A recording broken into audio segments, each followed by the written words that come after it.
My seemingly perfect boyfriend gave my sister fake therapy notes claiming I was losing my mind, then physically blocked the door when I tried to leave, all while speaking softly, telling me not to make this worse for myself as I screamed that I wasn't crazy. That was 4 months ago. This morning, he was sitting in an interrogation room. Imagine someone systematically destroying your life, brick by agonizing brick, all while looking you in the eye and convincing you were the one losing your mind. This isn't just about a bad boyfriend. It's the story of a master manipulator who nearly stole my sanity, my family, and my future, and the terrifying moment I realized I was just his latest victim. For 6 months, Liam was everything. I mean, everything. My GPA? Shot from a struggling 2.8 to a solid 3.6, all thanks to his endless study sessions and calm reassurance. My friends? They absolutely adored him. He charmed them all, knew exactly what to say to make them laugh. Even my parents, who are usually impossible to please, treated him like their own son. He was perfect. Then, one night, my world just imploded. I couldn't understand it. It felt like I'd woken up in a different dimension. My sister, Sarah, was the first sign. She just stopped answering my texts. Nothing. Completely ghosted me. When I finally managed to corner her on campus, she literally backed away, like I was radioactive or something. My heart just sank. I haven't heard from you in weeks, she said, looking genuinely confused, like I was the one who'd disappeared. My stomach twisted into knots as I showed her our daily message thread, all our conversations right there. Her face went bone white. Those aren't the messages I got from you. What she showed me on her phone. It was me, my number, telling her to leave me alone, calling her pathetic. Words I absolutely, unequivocally, never sent. Then my entire friend group started avoiding me. It was like I suddenly carried some contagious disease. They'd see me coming, and all of a sudden, they'd remember urgent appointments, or just, suddenly need to be somewhere else. Maddie, my best friend, actually crossed the street to avoid talking to me. My heart just shattered. When I finally managed to corner Jake, a guy I'd known since middle school, after class, he looked so genuinely hurt.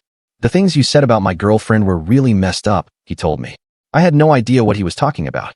What was happening? The worst call came next. My mom. She called me, sobbing hysterically. Why won't you talk to me anymore? Your texts have been so cruel. My hands were shaking so bad I could barely check my phone. Nothing. No missed calls from her, no messages to her. When I called her back, she insisted the messages came from my number, but the words, they just weren't mine.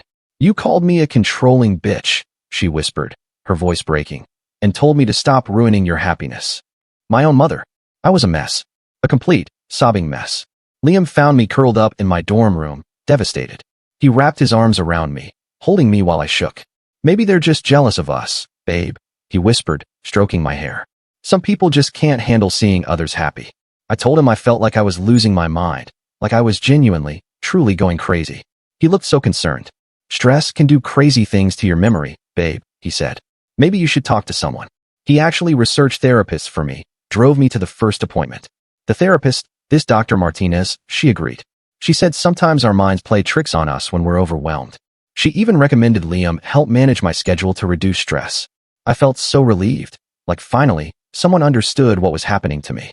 Liam gently, efficiently, took over my calendar, my finances. I was just so grateful to have someone who cared, someone who was there for me when everyone else had abandoned me and, I thought, lied about it. Or so I thought.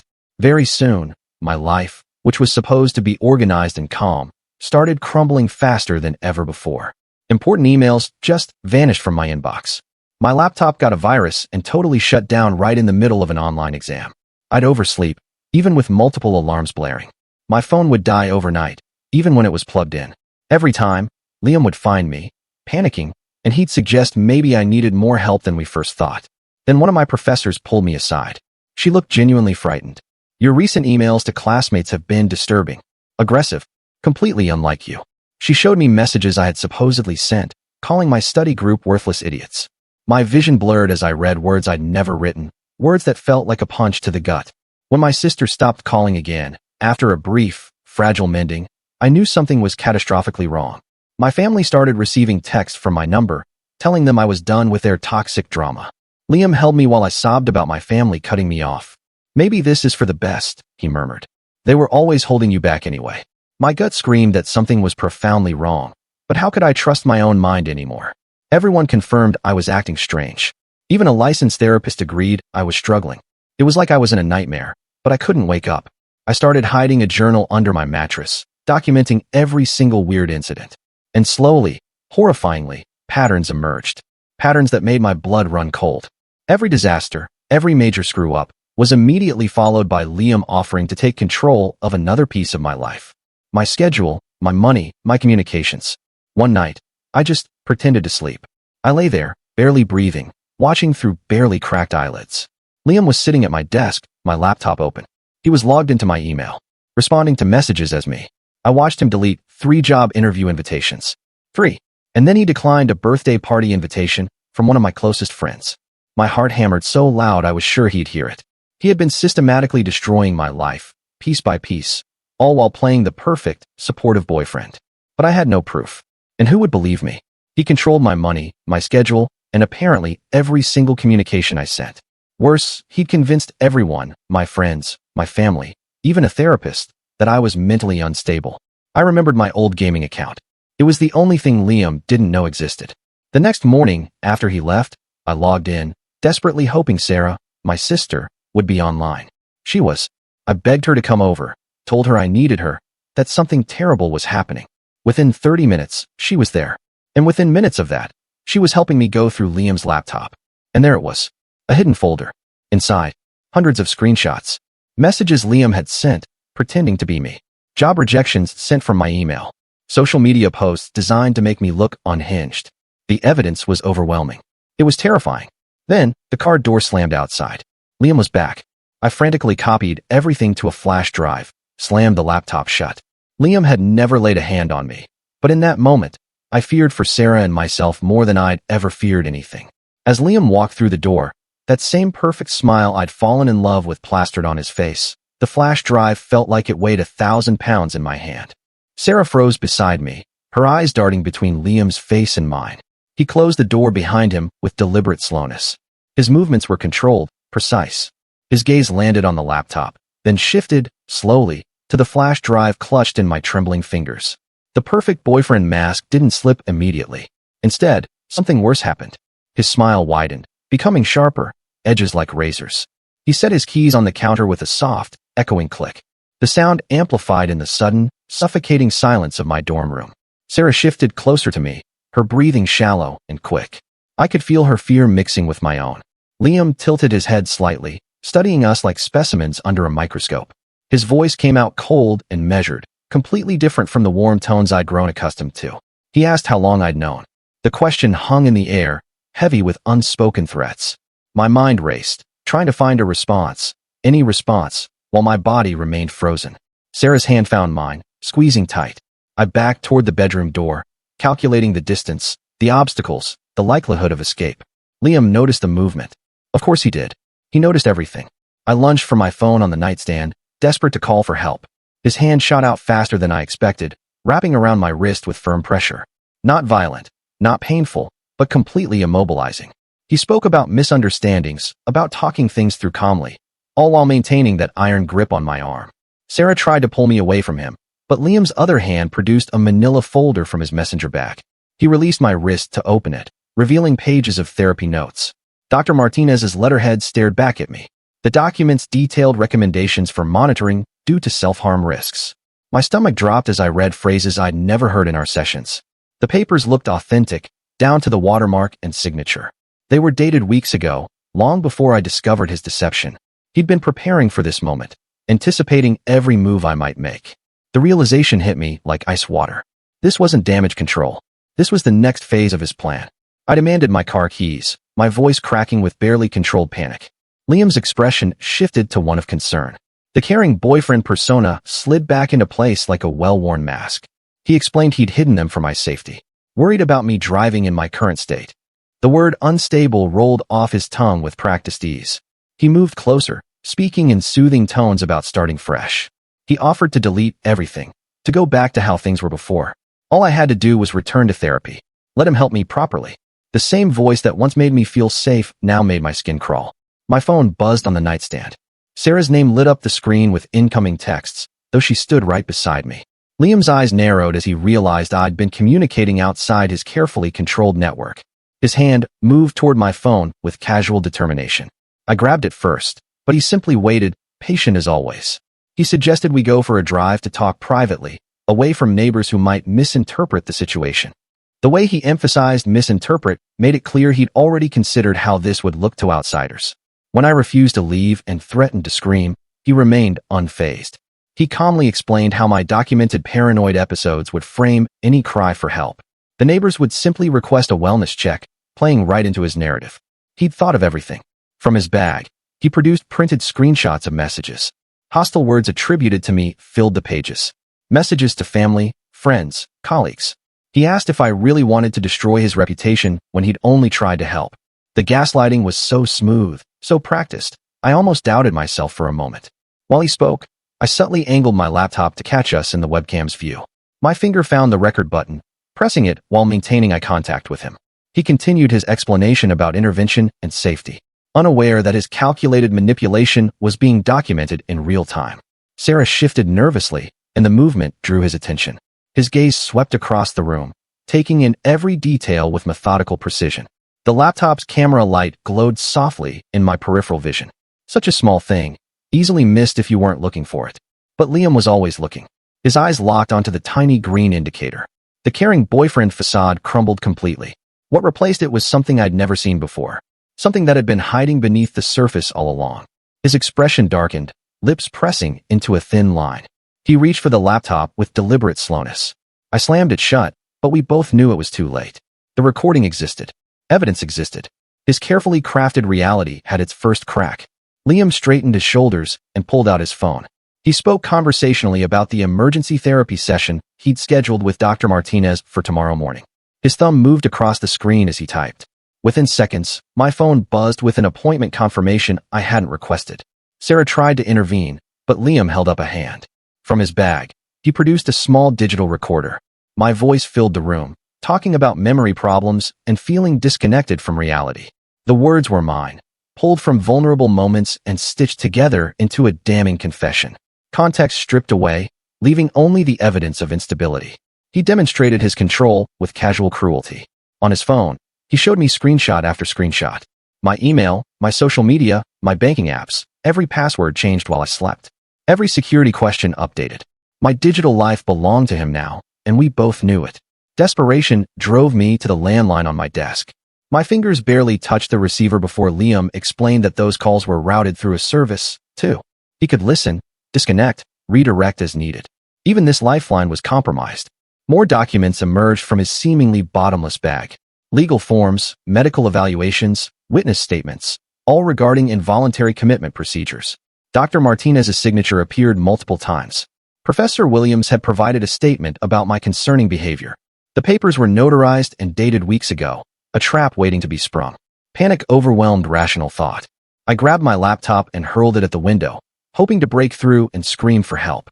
The safety glass cracked, but held firm. Liam observed my outburst with clinical detachment, then gestured at the damaged window. This violent behavior, he noted, proved his concerns were justified.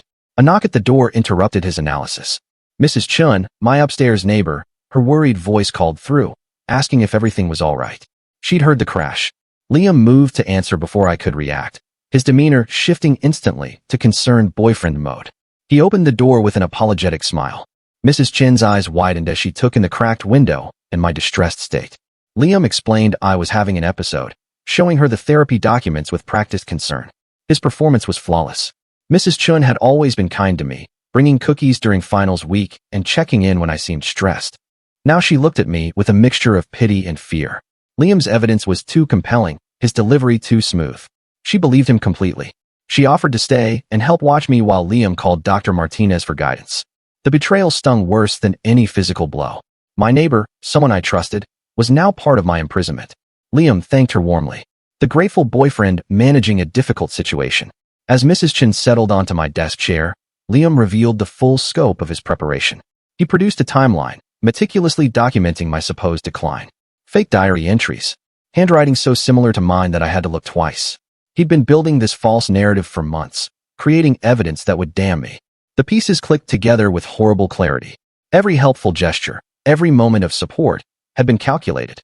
He'd tested his control incrementally, taking over small tasks before moving to bigger ones. I'd handed him my life piece by piece, grateful for the help. While Liam spoke with Mrs. Chun about my condition, I noticed my smart TV's browser was still open from earlier. My fingers flew across the remote, typing a desperate message to Sarah's social media. The words barely sent before the TV powered off completely. Liam held the power cord, having unplugged it with casual efficiency. He mentioned monitoring all my devices remotely, including ones I thought were private. My gaming account, my old tablet, even the smart TV. He showed me the message I just sent, already intercepted and deleted from Sarah's inbox. The digital prison was complete. The doorbell rang. Dr. Martinez had arrived within an hour of Liam's call, despite it being evening. Her promptness suggested prior arrangement. She entered with professional concern, immediately beginning an evaluation to determine if hospitalization was necessary. The trap was closing, and I could feel the walls pressing in from all sides. Dr. Martinez conducted her evaluation with practiced efficiency, asking questions that seemed designed to elicit specific responses. I watched her write notes while Liam provided context about my recent behavior. He mentioned incidents I didn't remember, conversations that never happened, symptoms I'd never experienced.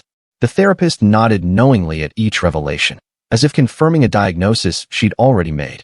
When Dr. Martinez referenced therapy sessions we'd never had, discussing topics I'd never brought up, the full extent of their collaboration became clear. She asked about the voices I heard at night, the paranoid thoughts about being watched, the violent impulses I'd supposedly confessed. Each question built upon Liam's fabricated narrative, creating a clinical picture of severe mental illness. My attempts to explain the truth sounded exactly like the delusions Liam had described. The more I insisted he was manipulating everyone, the more paranoid I appeared. The harder I fought against their narrative, the more I seemed to confirm it. Even I could hear how my protests mirrored the symptoms they'd outlined. The trap was perfectly constructed. Mrs. Chen mentioned observing strange behavior over the past weeks.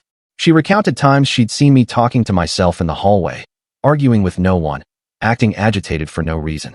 As she spoke, I realized these incidents coincided with times Liam had visited my apartment while I was in class. He'd been impersonating me, creating witnesses to my supposed deterioration. Liam played an audio recording from his phone. My voice filled the room, rambling about people trying to control me, about conspiracies against me, about not being able to trust anyone. The recording was real, pulled from private moments when I'd been journaling out loud, processing my thoughts, but edited and presented without context. It sounded like textbook paranoia. Dr. Martinez recommended immediate hospitalization for a 72-hour psychiatric hold. She explained the legal requirements while I tried to show them the evidence on my laptop, but Liam had already moved it during the commotion, and the flash drive had vanished from where I dropped it. My proof had disappeared as efficiently as everything else in my life. I turned to Mrs. Chun, begging her to check the laptop herself, to look for the spyware folder. I found myself using Liam's own techniques, speaking calmly about what she might find, suggesting she verify the evidence independently. The irony wasn't lost on me. To survive his manipulation, I had to become manipulative myself. Mrs. Chun hesitantly opened the laptop while Liam watched with apparent concern. She found the monitoring software immediately, but Liam smoothly explained it was a safety measure installed with Dr. Martinez's guidance. He showed documentation authorizing the software to prevent self-harm, complete with my forged signature. Mrs. Chun relaxed, convinced by the official-looking papers. The doorbell rang again. Sarah entered without waiting for an answer, her face flushed from running. She'd received my desperate message before Liam deleted it. But her relief at finding me safe quickly turned to confusion as Liam showed her the psychiatric evaluation forms and explained the situation. Sarah's cybersecurity expertise should have helped, but Liam's evidence was too sophisticated. He showed her my supposed messages about being controlled, my paranoid posts on forums she'd never heard of, my searches for ways to fake mental illness. Each piece of evidence used my writing style perfectly, containing details only I would know, making them nearly impossible to dispute. Dr. Martinez explained the urgency of filing commitment papers within the hour. She painted a picture of escalating danger, of potential self-harm, of the need for immediate intervention. The pressure mounted as she insisted Sarah, as my closest family member present, needed to make a decision quickly. Sarah refused to sign anything without more evidence. She demanded time to investigate, to verify Liam's claims independently. The resistance clearly frustrated Dr. Martinez, who began explaining legal liability if something happened to me while Sarah delayed treatment. Liam pulled Sarah aside for a private conversation. Through the thin walls, I heard him mention suicidal ideation I'd supposedly expressed in therapy. He quoted specific conversations about ending my life, about feeling hopeless, about making plans. Sarah's face went pale as she returned to the room. The fear in her eyes told me his lies had found their mark. He proposed a compromise to avoid the trauma of forced hospitalization. I could stay under his supervision instead. With Sarah helping to monitor the situation, he positioned himself as the caring boyfriend, trying to handle this sensitively, wanting to avoid institutional trauma while ensuring my safety. His performance was flawless. Sarah reluctantly agreed to the supervision plan, but insisted on staying overnight. She thought she was protecting me, not realizing she was becoming another bar in my cage. Liam welcomed her involvement with apparent gratitude, thanking her for being such a caring sister. As they discussed logistics, I discovered something horrifying on Liam's tablet, left carelessly on the coffee table. Hidden in his photo gallery were hundreds of images and videos documenting my supposed mental decline. Pictures of me looking disheveled that I didn't remember being taken. Videos of me acting strangely that seemed real but felt wrong. The evidence was comprehensive, showing months of careful documentation. The photos revealed the depth of his planning. Some were taken before we'd even officially started dating, showing he'd been watching me, studying me, preparing for this. He'd identified my vulnerabilities before making his first move. Our entire relationship had been a carefully orchestrated trap. Liam noticed me looking at his tablet and smoothly took it back, but not before I saw a folder labeled with another woman's name. The implications made my blood run cold. He'd done this before. There had been others. I wasn't his first victim, just his latest project. When I tried to access the folder, Liam explained it away as research for a psychology paper on relationship dynamics. But Sarah had seen my reaction, seen the fear that crossed my face. A seed of doubt had been planted, though she didn't yet understand its significance. The evening progressed with Dr. Martinez conducting more evaluations. Each assessment pushed the narrative further, establishing patterns of behavior that existed only in their fabricated reality. She asked about my family history, and Liam helpfully provided details about depression and anxiety that ran in my family. Information he'd gathered through months of careful questioning, disguised as caring conversation. Every coincidence in our relationship unraveled as calculated manipulation. The classes we shared, the mutual friends who introduced us, the study groups where we connected, all had been engineered. He'd inserted himself into my life with surgical precision, creating the illusion of fate while following a methodical plan. Sarah searched my devices for evidence of the messages Liam claimed I'd sent. She found them all, perfectly integrated into my message history, complete with timestamps and metadata that seemed authentic. Her expertise told her something was off, but she couldn't identify what. The sophistication of the falsified evidence exceeded what she thought possible. As Sarah's investigation continued, she discovered forum posts under my username discussing ways to manipulate family members, to fake symptoms to avoid treatment. The posts used my writing style but contained research I'd never done, medical terms I didn't know, strategies I'd never considered. Yet there they were, tied to my accounts, posted from my devices. The doubt in Sarah's eyes grew with each discovery. She began asking about our childhood, about whether I'd always been secretive, whether I'd shown signs she'd missed. Liam's suggestions had taken root, making her question her own memories, wondering if she'd been blind to problems that had always existed. To maintain any credibility, I had to apologize for my paranoid accusations. The words tasted like poison as I admitted to being confused, to possibly misunderstanding Liam's help. I watched him savor my forced confession, knowing it would be used as evidence of my improving mental state under his care. While pretending to be compliant, I secretly searched for information about Liam's past. Using my damaged phone's cracked screen to hide the activity, I found social media profiles of his ex-girlfriend. Her accounts had gone silent 2 years ago, right around the time she'd been hospitalized for psychiatric issues. The parallels to my situation were undeniable. The most damning discovery came from an old photo on her friend's page. A comment mentioned how helpful Liam had been during her mental health crisis, how he'd coordinated with her doctors, managed her care, supported her through treatment. The exact same pattern, the same language, the same tragic outcome. But the evidence also showed something worse. In those old posts, I found my own comments from 2 years ago, supporting Liam's efforts to help his struggling girlfriend. I'd unknowingly participated in her destruction, believing his lies, validating his concern. The realization that I'd been an accomplice in his previous victim's fate made me physically ill.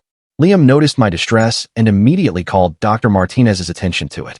He suggested I was having another episode, possibly accessing disturbing content online that was triggering paranoid thoughts. Dr. Martinez agreed that my internet access should be restricted for my own well-being. The evaluation continued with tests designed to assess my threat level to myself and others. Every question seemed loaded, every answer potentially damning.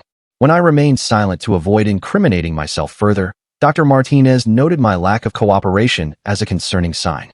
Sarah found herself caught between loyalty to me and the mounting evidence of my instability. She watched me carefully, looking for signs of the mental illness everyone insisted I had. Every nervous gesture, every frustrated expression, every moment of anger at my situation got filed away as potential symptoms. Liam's ultimate goal became clearer as he discussed long-term care options with Dr. Martinez.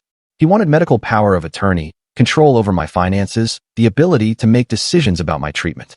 He was building a legal framework that would make me his property, trapped in a system designed to silence victims like me. The conversation revealed his deeper motivation. This wasn't just about control. It was about creating a perfect victim who could never escape, never be believed, never threaten his freedom to do this again. Each woman he trapped became a test case, refining his methods for the next target. During Dr. Martinez's next round of questions, I chose to remain completely silent. I stared at the wall, unresponsive to her prompts, refusing to participate in my own destruction. But even silence became evidence of pathology. She noted my catatonic behavior as a serious symptom requiring immediate intervention. To gather evidence against Dr. Martinez, I had to manipulate Mrs. Chun into recording their private conversations. I suggested she might want to document the situation for her own protection in case questions arose later. The kind, elderly woman agreed, not realizing I was using her trusting nature for my own purposes. The transformation was happening in real time. To survive Liam's manipulation, I was becoming manipulative. To escape his lies, I was learning to lie. Every tactic I employed to defend myself made me more like him, eroding the very innocence I was trying to protect. Sarah watched this transformation with growing alarm. She could no longer distinguish between who I really was and who Liam claimed I'd become. The sister she'd known was disappearing, replaced by someone willing to use others, to scheme and manipulate for survival. Mrs. Chin's recordings captured Dr. Martinez admitting to bending ethical guidelines, discussing financial incentives from Liam, acknowledging the unconventional nature of their arrangement. But the recordings were made without consent, illegally obtained, inadmissible in any formal proceeding. When I tried to play the recordings for Sarah, Liam immediately pointed out that secretly recording people, manipulating elderly neighbors, and gathering evidence through deception were all signs of paranoid behavior. He was right, and we all knew it. Fighting him required becoming what he accused me of being.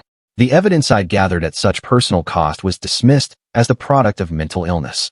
My very attempts to prove his manipulation became proof of my instability. Every action I took to save myself drove me deeper into the narrative he'd created. Sarah could no longer tell what was real.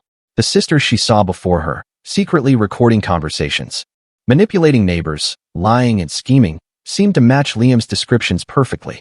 The doubt in her eyes solidified into something worse, pity mixed with fear.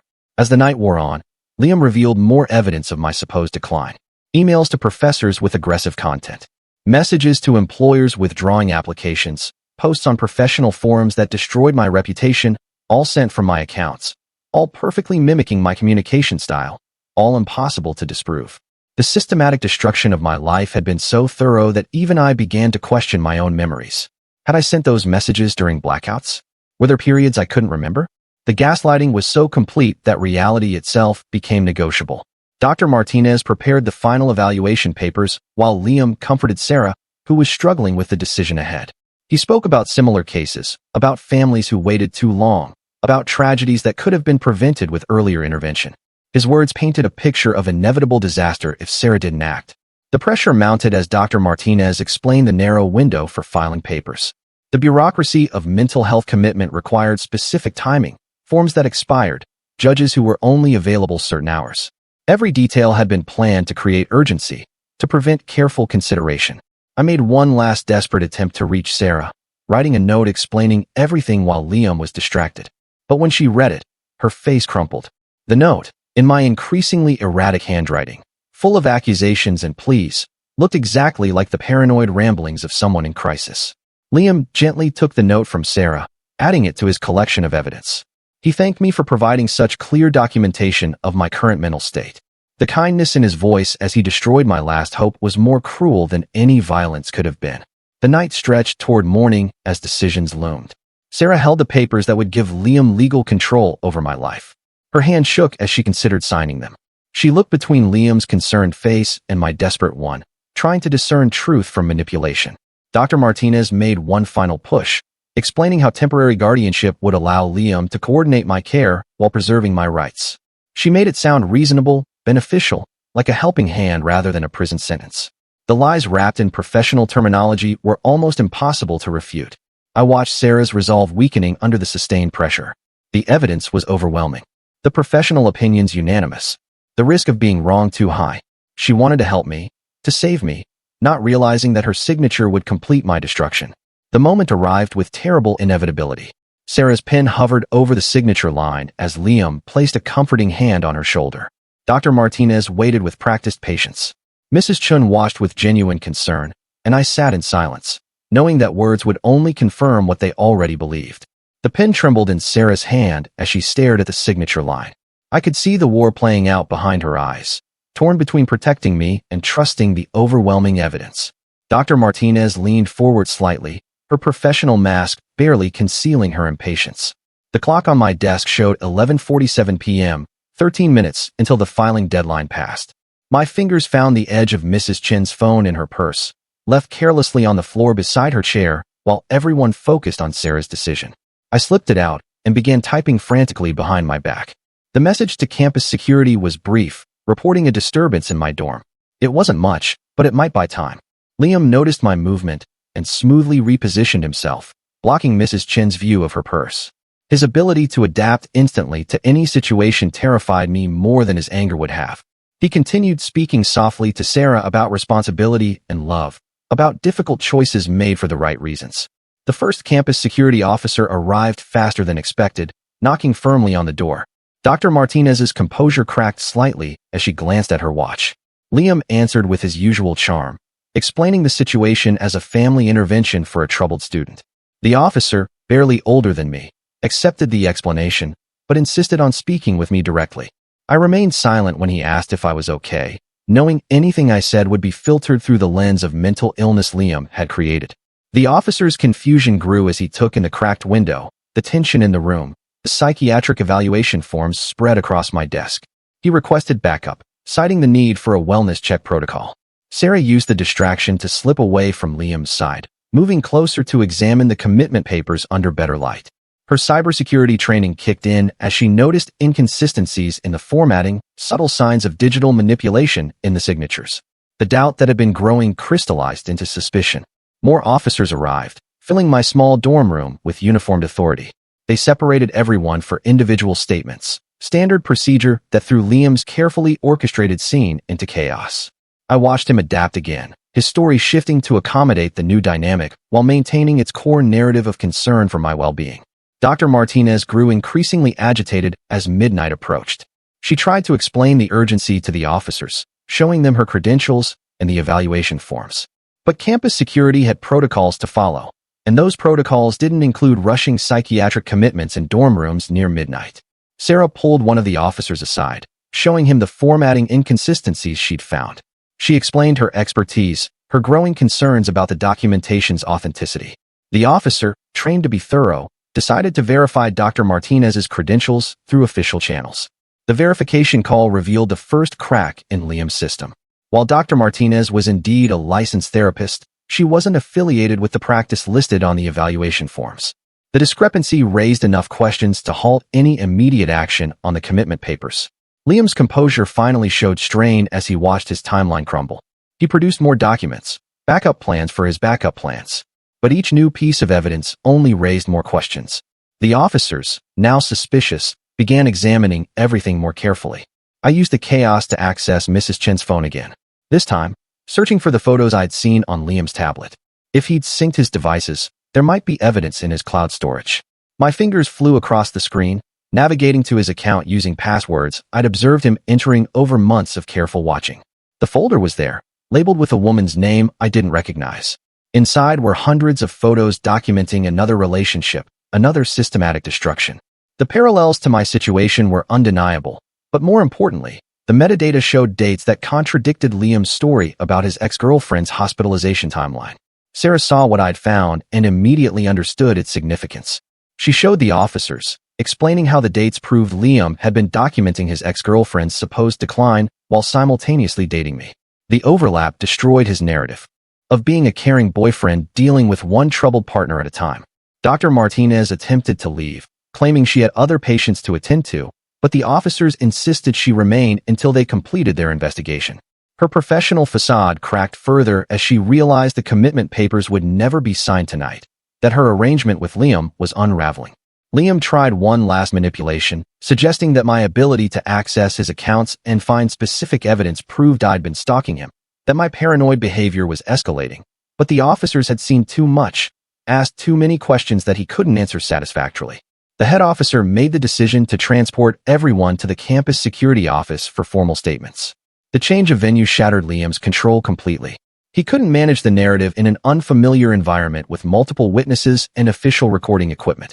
During transport, I noticed Sarah accessing her own laptop, running programs I didn't recognize. Her fingers flew across the keyboard with determined precision. She was doing what she did best, digging into digital footprints, following trails of metadata and cached files that Liam couldn't erase. At the security office, separated into different rooms, the stories began to diverge. Without Liam there to coordinate responses, Dr. Martinez's version of events didn't align with his. Mrs. Chun, confused and frightened, simply told the truth about what she'd observed, inadvertently revealing inconsistencies in Liam's timeline. Sarah's digital investigation yielded results faster than anyone expected. She found evidence of Liam's ex-girlfriend, but not in a psychiatric facility. The woman had transferred to a college across the country, changed her name, and rebuilt her life after escaping what she described in a single chilling blog post as systematic psychological torture. The blog post, dated 6 months ago, described tactics identical to what I'd experienced. The false messages, the therapist collaboration, the gradual isolation, the commitment threats. She'd escaped only by abandoning everything, leaving behind family and friends who still believed she'd suffered a mental breakdown. Campus security contacted local police, elevating the investigation beyond their jurisdiction. The complexity of the situation, the potential for criminal charges, the involvement of a licensed therapist in possible ethical violations, required resources beyond what campus officers could provide. Liam's demeanor shifted when real police arrived. The charming boyfriend persona disappeared entirely, replaced by cold calculation. He requested a lawyer, refusing to answer any questions. His silence spoke volumes to investigators who'd seen similar patterns before. Dr. Martinez broke first, admitting to accepting payments from Liam for consultation services, but insisting she believed his concerns were genuine. Her license was immediately flagged for review. Her practice suspended pending investigation. The speed of her downfall suggested this wasn't her first ethical violation. Sarah worked with investigators through the night, providing digital evidence that painted a clear picture of Liam's methods. The sophisticated nature of his technological manipulation impressed even seasoned cybercrime specialists. He'd created an almost perfect system for controlling and discrediting victims. The investigation revealed Liam had researched multiple women before selecting his targets. Social media profiles, academic records, family histories, all carefully analyzed for vulnerabilities.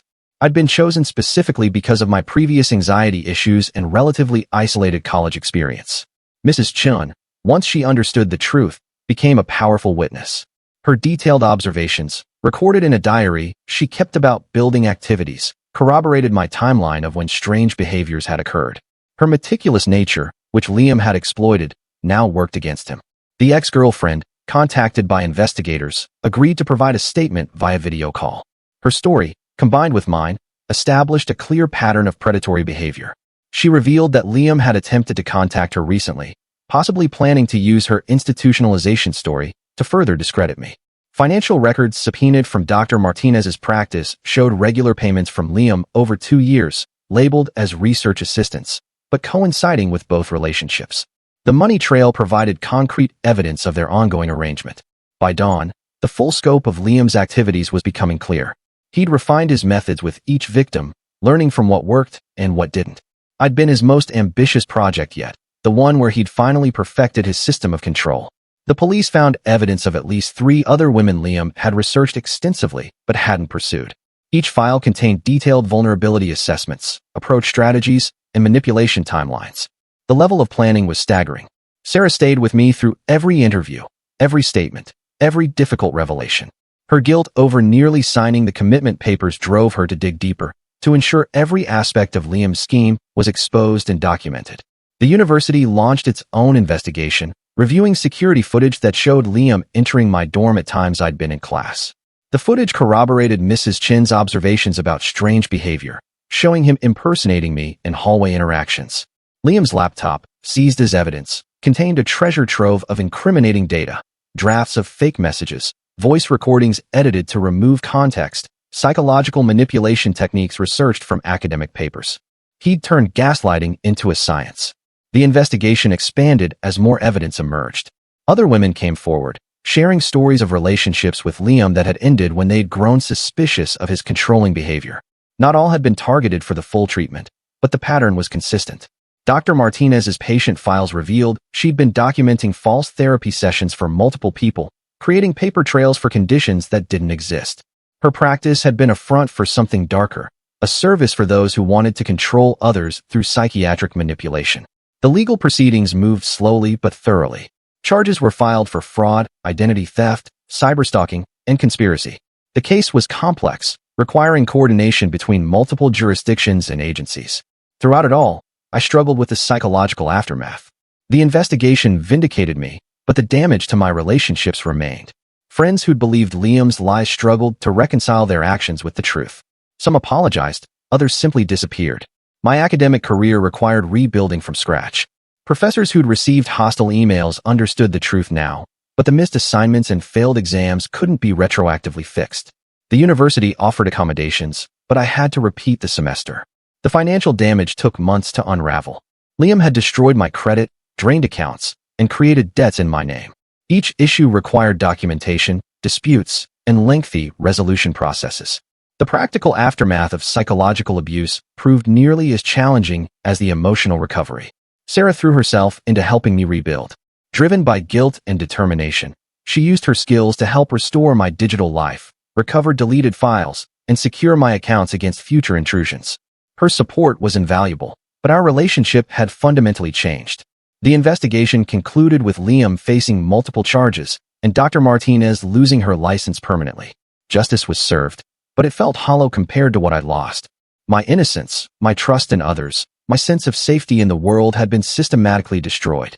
As I sat in my empty dorm room months later, surrounded by boxes, preparing to transfer to a different school, I reflected on how completely Liam had succeeded in destroying my life. Even though he'd failed in his ultimate goal, the truth had set me free, but freedom came with a price I was still paying. My phone buzzed with messages from other women who'd found strength in my story to come forward about their own experiences. I'd become an inadvertent advocate, someone who understood the insidious nature of psychological abuse and could validate others' experiences. The irony wasn't lost on me. Liam had tried to paint me as paranoid and delusional, but his actions had made me necessarily suspicious and guarded. He'd created the very thing he pretended I was, a person who questioned everything and trusted no one. I started therapy with a carefully vetted therapist, working to separate the trauma from my identity. Progress was slow, marked by setbacks and breakthroughs in equal measure. Learning to trust again felt like learning to walk after an injury, each step careful and deliberate. My family relationships slowly mended, though they'd never be quite the same. The ease of communication was gone, replaced by careful conversations and constant reassurances. They carried their own guilt about believing Liam's lies, about nearly committing me to psychiatric care. As I packed the last box, I found the journal I'd hidden under my mattress, the one that had documented the strange incidents. Reading it now, knowing the truth, I saw how clearly the pattern had emerged. My instincts had been right, even when everything else felt wrong. The new school offered a fresh start, but I knew I'd carry the experience with me forever. Liam had taught me valuable lessons about trust, about the masks people wear, about the vulnerability of truth in the face of well-crafted lies. They were lessons I'd never wanted to learn. I left the dorm key on the desk and walked out, closing the door on the worst chapter of my life. The future stretched ahead, uncertain, but mine to control again. Liam had taken so much, but he hadn't taken my ability to choose my own path forward. The recovery continues daily, in small victories and occasional setbacks. I learned to recognize manipulation tactics, to trust my instincts, to maintain boundaries. The hypervigilance may never fully fade, but it's a small price for freedom. My story became a cautionary tale on campus, discussed in psychology classes and resident advisor training. If my experience could prevent even one person from falling into a similar trap, perhaps something good could come from the nightmare. I still flinch when someone offers to help with too much enthusiasm, still double-check my digital security obsessively, still record important conversations. These habits, born from trauma, have become part of who I am now.